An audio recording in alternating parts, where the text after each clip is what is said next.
Assalamualaikum warahmatullahi wabarakatuh. Pada video ini kita akan melanjutkan proyek kita yang sebelumnya itu. Kalau kita lihat di sini, kita sudah berhasil membuat sebuah hak akses atau login. Kemudian kita juga sudah berhasil kemarin membuat prosedur atau perintah untuk menampilkan data dari sebuah tabel yang ada di dalam database dengan hasil akhir kita ya seperti ini di pertemuan sebelumnya. Nah, kali ini kita akan melanjutkan bagaimana cara untuk menyimpan ataupun menambah data ke dalam sebuah tabel yang ada di dalam database. Jadi kita akan masuk ke poin tombol tambah yang ada di sini. Ya, kita akan inputkan nanti datanya di sini, kemudian setelah kita inputkan, kita klik tambah nanti, lalu kita simpan, maka datanya kalau berhasil akan diinputkan atau disimpan ke dalam database kita. Ya, itu yang akan kita jelaskan pada video kali ini. Baik, kita mulai yang pertama dari kita akan atur dulu beberapa text field ataupun text box yang ada di sini. Begitu juga nanti untuk tombolnya. Ya, kita akan ganti property name-nya atau nama dari text box yang ada di sini, kemudian tombolnya ya untuk memudahkan kita dalam penulisan kode programnya atau dalam pemanggilan di kode programnya nanti. Ya, pertama pada text box yang di samping nirem ini ya saya akan ganti namanya menjadi ini ya, di jendela properties bagian name saya ganti menjadi txt nirem. Ya, kita sesuaikan aja dengan kebutuhannya karena di sini kebutuhannya untuk nirem, jadi saya buat txt nirem. Ya, txt ini menyimbolkan dari text box ya. Kemudian nama, pada nama saya buat name-nya txt nama. Lalu alamat ya saya ganti name-nya menjadi txt alamat dan seterusnya ya. Nah, kalau yang ini untuk tanggal lahir karena kita menggunakan date time picker, jadi saya inisialkan dengan DTP ya, date time picker, kemudian lahir ya, DTP lahir. Yang selebihnya tinggal kita sesuaikan ya, txt jurusan, kemudian txt semester,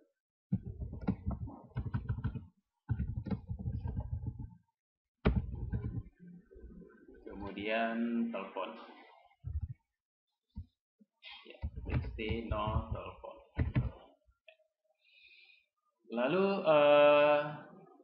saya akan ganti juga nama untuk tombol tambahnya ya, biar di jendela kodenya kita bisa tahu bahwasanya yang kita kerjakan itu berada di dalam sub tombol tambah ya, saya inisialkan dengan nama btn tambah.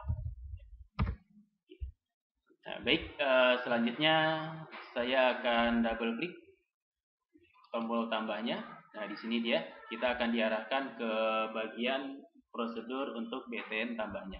Ya, sebelum kita buat perintah yang ada di dalam btn tambahnya, ada beberapa prosedur yang akan kita buat terpisah dari tombolnya yang nantinya akan kita gunakan pada form mahasiswanya. Ya, contoh yang pertama, saya akan buat prosedur untuk mengunci form ya, ini ya text boxnya. Jadi nanti ketika dijalankan text boxnya ini akan terkunci, istilahnya seperti itu. Ya, kita nggak bisa inputkan data di sini. Ya, sebelum kita klik tombol tambahnya. Ya, begitu gambaran dari yang akan saya buat. Baik, pertama saya akan buat sebuah prosedur sub dengan nama kunci teks. Ya, maksudnya kita akan kunci text boxnya di sini.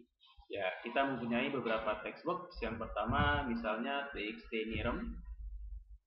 Untuk ini kita set aja sebagai read only ya, sama dengan true ya, Jadi text box nirem ataupun nanti yang lainnya hanya bisa dibaca, tidak bisa diubah atau diketikkan sesuatu di dalamnya. Nanti kita lihat di hasilnya.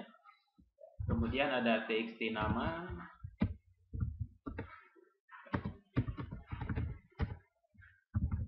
txt alamat,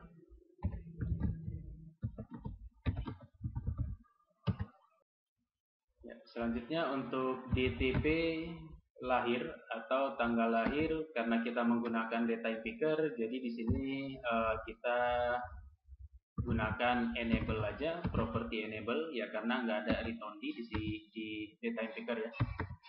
DTP lahir titik enable, kemudian kita false kan, ya, artinya tidak aktif gitu ya. Kemudian txt jurusan dan seterusnya kita read only kan.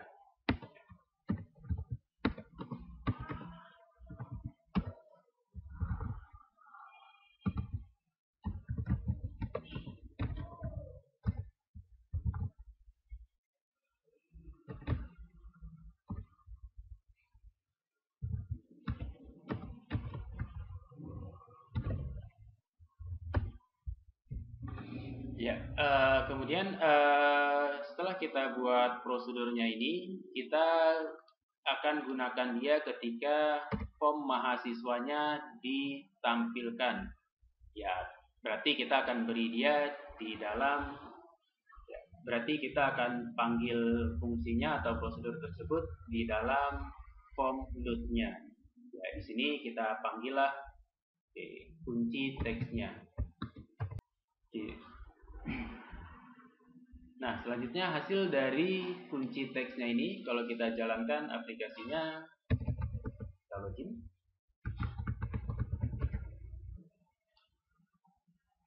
Kemudian kita buka form mahasiswanya. Nah, hasilnya seperti ini. Jadi kita tidak bisa menginputkan data di bagian text box-nya ini maupun di bagian tanggalnya ini, karena kita sudah set tadi untuk text box-nya kita set sebagai read only, artinya hanya bisa dibaca, nggak bisa kita ubah atau kita ketikkan di dalamnya ini. Ya, sedangkan enable sama dengan false untuk tanggal lahirnya, ya kita tidak aktifkan dia atau kita nonaktifkan. Jadi seperti ini, kalau diklik ya dia nggak bisa merespon gitu ya. Nah, baru selanjutnya kita akan berikan juga sebuah prosedur untuk istilahnya menghidupkan kembali atau mengaktifkan kembali inputan yang ada di sini. Ya, dan ini akan diaktifkan ketika tombol tambahnya nanti diklik. Ya, ini ya, misalnya tombol tambahnya ini diklik, dia akan aktif. Baru kita bisa inputkan datanya. Itu maksudnya. Oke, jadi kita lanjutkan di bagian kodenya ini. Saya akan tambahkan satu buah prosedur baru lagi, misalnya dengan nama buka kunci. Ya, tadi kita kunci, sekarang kita buka kunci untuk inputannya. Oke, kemudian saya akan copy aja kode yang ada di kunci teks ini, lalu saya paste di buka kunci biar cepat. Lalu tinggal kita balik keadaannya atau kita kembalikan keadaannya. Ya, misalnya untuk buka kunci, read only-nya kita false kan. Kemudian yang lainnya juga ya. Nah, sedangkan untuk data picker kita true kan. Jadi dia kita aktifkan. Ya.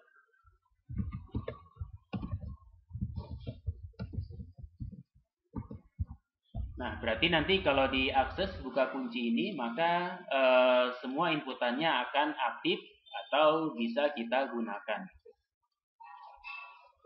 Nah, selanjutnya adalah saya akan tambahkan satu buah sub lagi. Ini prosedur-prosedur yang kita butuhkan untuk proses tambahnya nanti ya. Jadi sebelum kita buat ke tombol tambahnya, kita buat dulu atau kita tambahkan dulu beberapa prosedur ini. Sub dengan nama bersih, ya, prosedur bersih ini saya gunakan untuk membersihkan text box-nya setelah kita berhasil menambahkan datanya. Pertama ya ada txt nirem-nya. Untuk membersihkannya kita gunakan fungsi clear. Lalu nama kita clearkan juga.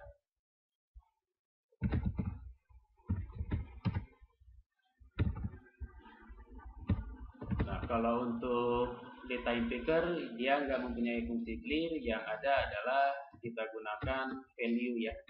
Value-nya kita ambil tanggal sekarang, artinya seperti itu. Kalau sekarang ini misalnya tanggal 21 Oktober 2020, maka nanti ketika dibersihkan tanggalnya kembali ke tanggal sekarang, yaitu 21 Oktober 2020, walaupun sebelumnya kita sudah ganti. Nah, itu maksudnya. Oke, selanjutnya yang lain ada TXT jurusan, kita clearkan juga. Lalu ada semester. Oke, kemudian ada yang terakhir telepon.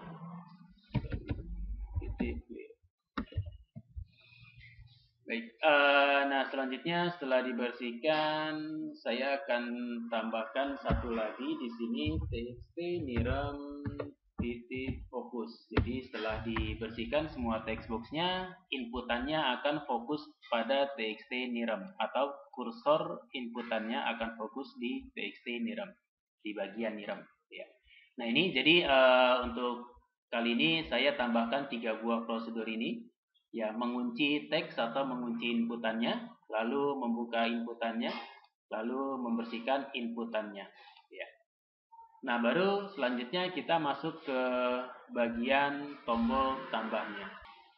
Baik, di bagian tombol tambah, pertama saya akan menggunakan fungsi dari kondisional ya, pembacaan kondisional, yaitu menggunakan fungsi if.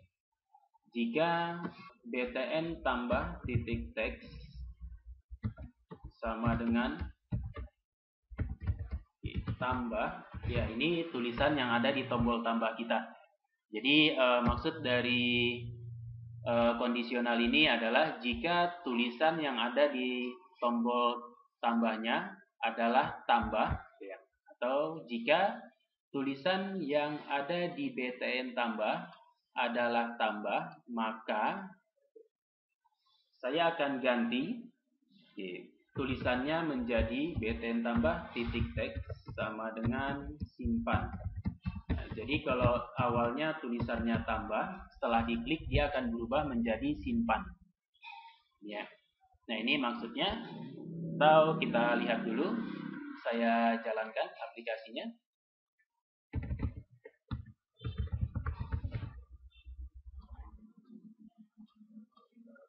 Nah, di sini misalnya kita klik tombol tambah.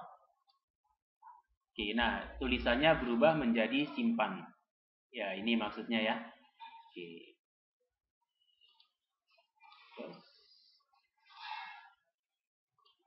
Ya, selanjutnya adalah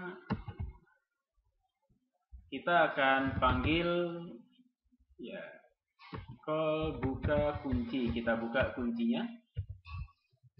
Jadi di dalam kondisional tombol tambahnya ini, kalau tulisannya tambah, dia akan berubah menjadi simpan.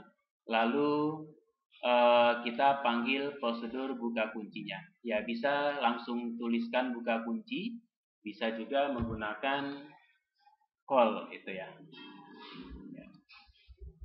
Contoh kita tambahkan call. Ya, jadi panggil buka kunci. Ya, kalau ini kita lihat hasilnya.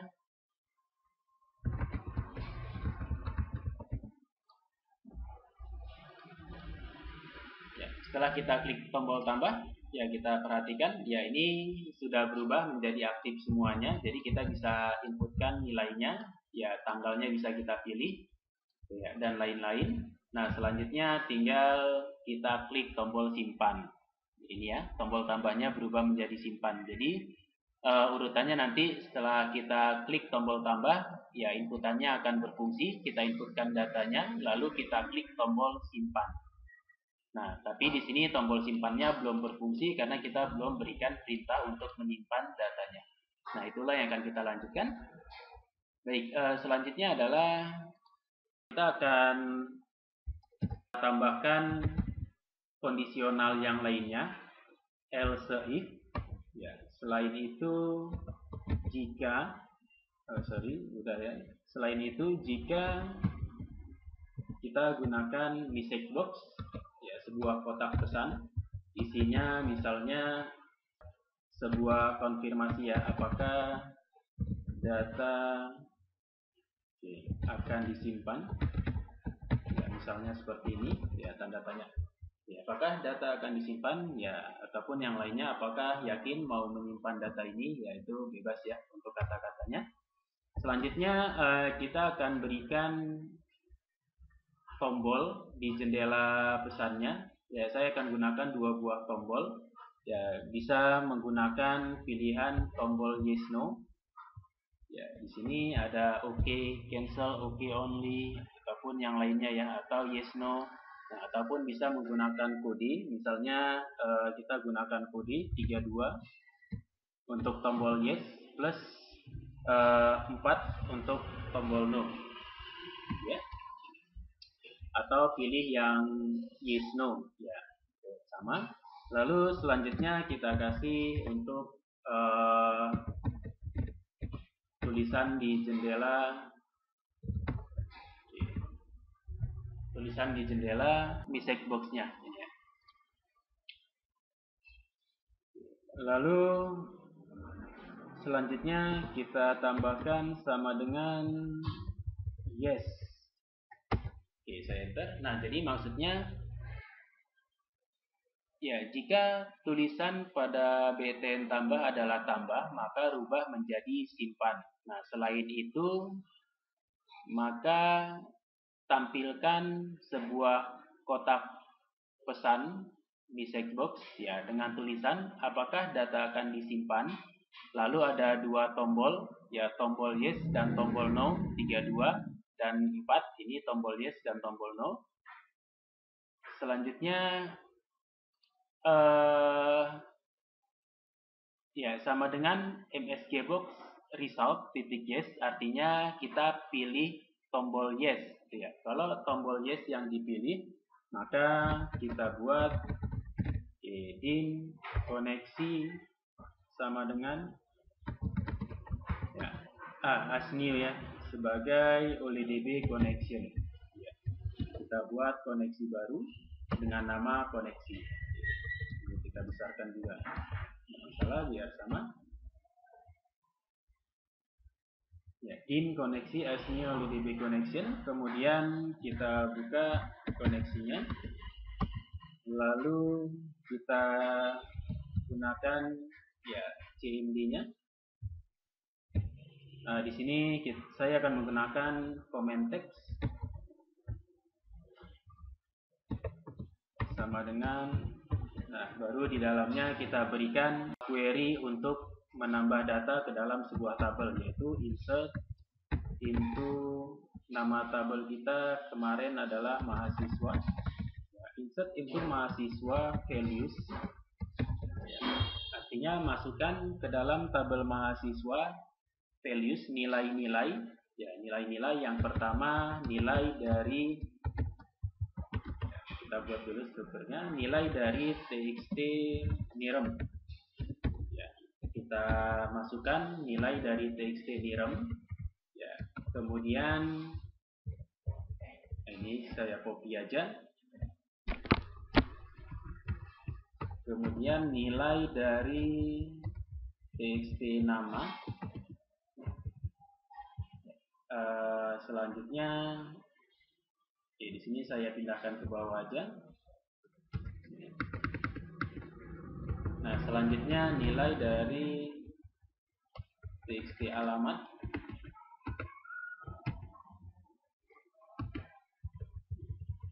kemudian nilai dari,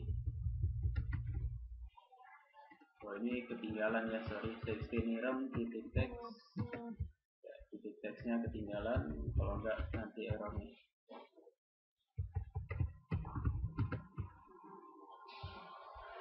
Kemudian DTP figure, DTP lahir ya, titik value ya, kita ambil nilainya, atau ya titik teks juga bisa, nggak masalah ya. Kemudian ada jurusan ya, txt jurusan, lalu saya pindahkan ke bawah lagi. Selain jurusan ada semester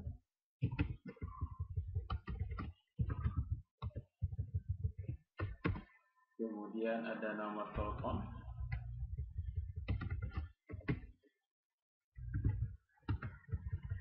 Ya, ini dia.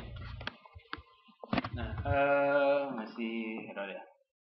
Nomor telepon, ya ini belum. Titik teksnya masih ketinggalan. TXT semester, titik teks, TXT nomor telepon, titik teks.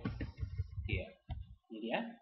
Untuk query-nya, ya masukkan ke dalam tabel mahasiswa nilai-nilai dari TXT nirem, TXT nama, TXT alamat, dan lain-lainnya. Jadi semua nilai dari inputan kita, dari nirem sampai nomor telepon itu akan dimasukkan ke dalam tabel mahasiswa.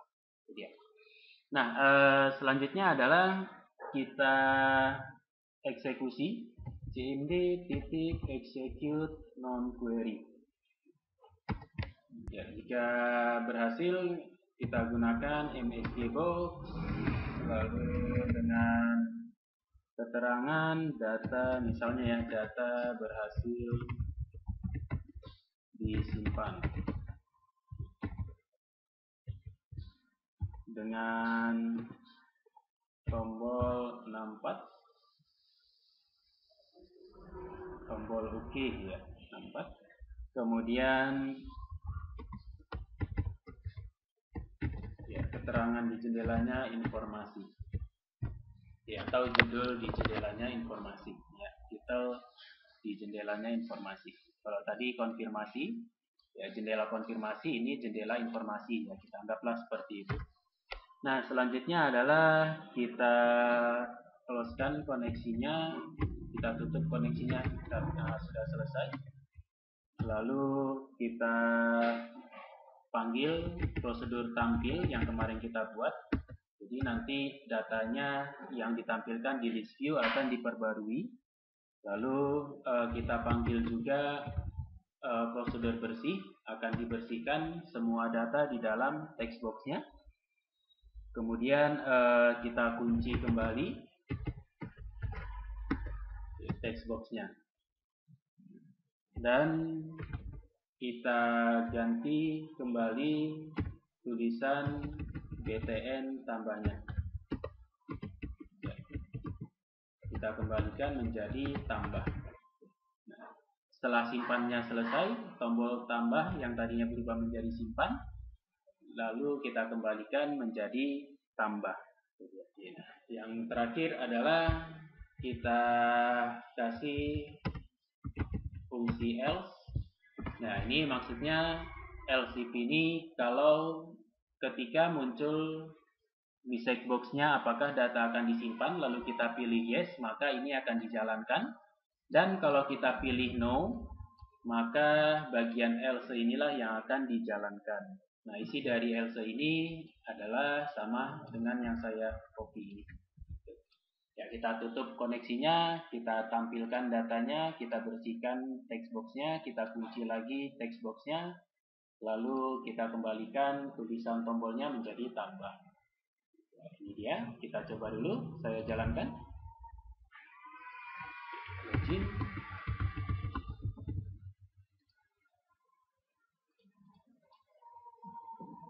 Oke, kita klik tombol tambah. Kemudian misal ya, kita isi datanya 2019-003.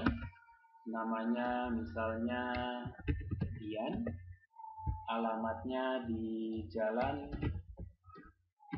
Karya Kasih, Medan. Kemudian tanggal lahirnya misalnya tahun 2000 ya, saya ganti tahunnya aja. Jurusan ya misalnya sistem informasi ya, ini lebih bagus lagi, nanti kalian bisa kembangkan menggunakan combo box, jadi tinggal pilih. Kemudian semester 3 misalnya nomor teleponnya ya 0812 sekian. Lalu kita coba, kita klik tombol simpan. Oke ya, muncul di checkbox-nya. Nah, ini tadi jendelanya, titelnya konfirmasi, isinya apakah data akan disimpan, dan ada dua pilihan tombol yes dan no. Oke. Nah, terpencet tombol yes tadi, Dan di sini masih ada problem katanya. Ya, the connection was not closed. Ya, the connection current state is open. Artinya koneksinya diminta untuk di close dulu nih kayaknya. Biasanya ini kita kembali ke fungsi sebelumnya, sebelum tambah adalah tampil data. Kita kembali ke tampil data. Nah, di sini ya kita tutup dulu koneksinya. Titik close. Ya, biasakan ya setelah kita buka, kemudian kalau udah selesai dijalankan, kita tutup koneksinya. Jadi begitu di prosedur yang lain kita butuh, kita mau buka lagi, ya bisa. Ya. Jadi kalau statusnya udah terbuka, kita mau buka lagi, ya dia nggak bisa. Oke, kita coba lagi.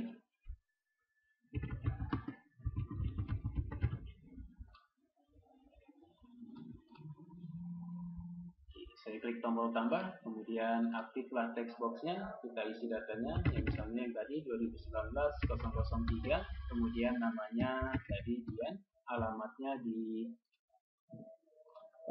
Jalan Karya Kasih, Medan, tanggal lahirnya misalnya 22 Oktober tahun 2000, ya atau pilih dari kalendernya ini. Kemudian jurusan Sistem Informasi, semester 3, nomor telepon 0812, sekian ya.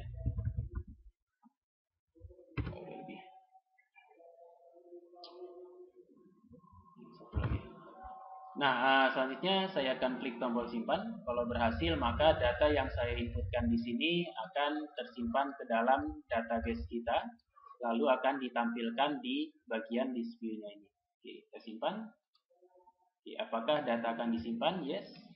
Ya, muncul pesan lagi, data berhasil disimpan, ya informasi ya. Nah, kemudian saya oke-kan. Oke, nah tampillah datanya di sini. Jadi sebelumnya ada 2 buah datanya, Budi, Nisa. Nah, sekarang jadi ada 3 setelah kita tambahkan data yang barunya. Nah, itu tadi. Nah, selanjutnya setelah kita simpan lalu berhasil, ya tombolnya kembali ke tambah. Gitu ya. Dan text boxnya kembali dikunci. Nah, itu dia seperti ini. Prosedur untuk simpan datanya. Oke, kita close. Berarti ya kita terakhir kita lihat di database-nya. Nah, ini sebelumnya ada 2. Misalnya saya buka kembali, kita buka yang barunya. Kita close dulu. Nah, datanya jadi ada 3. Ya, baik. Mungkin ini saja yang kita bahas di video kali ini. Ya, nanti akan kita lanjutkan di video berikutnya mengenai tombol-tombol yang lainnya seperti hapus data, ubah data, dan lain-lain. Ya, saya tutup untuk materi kali ini. Assalamualaikum warahmatullahi wabarakatuh.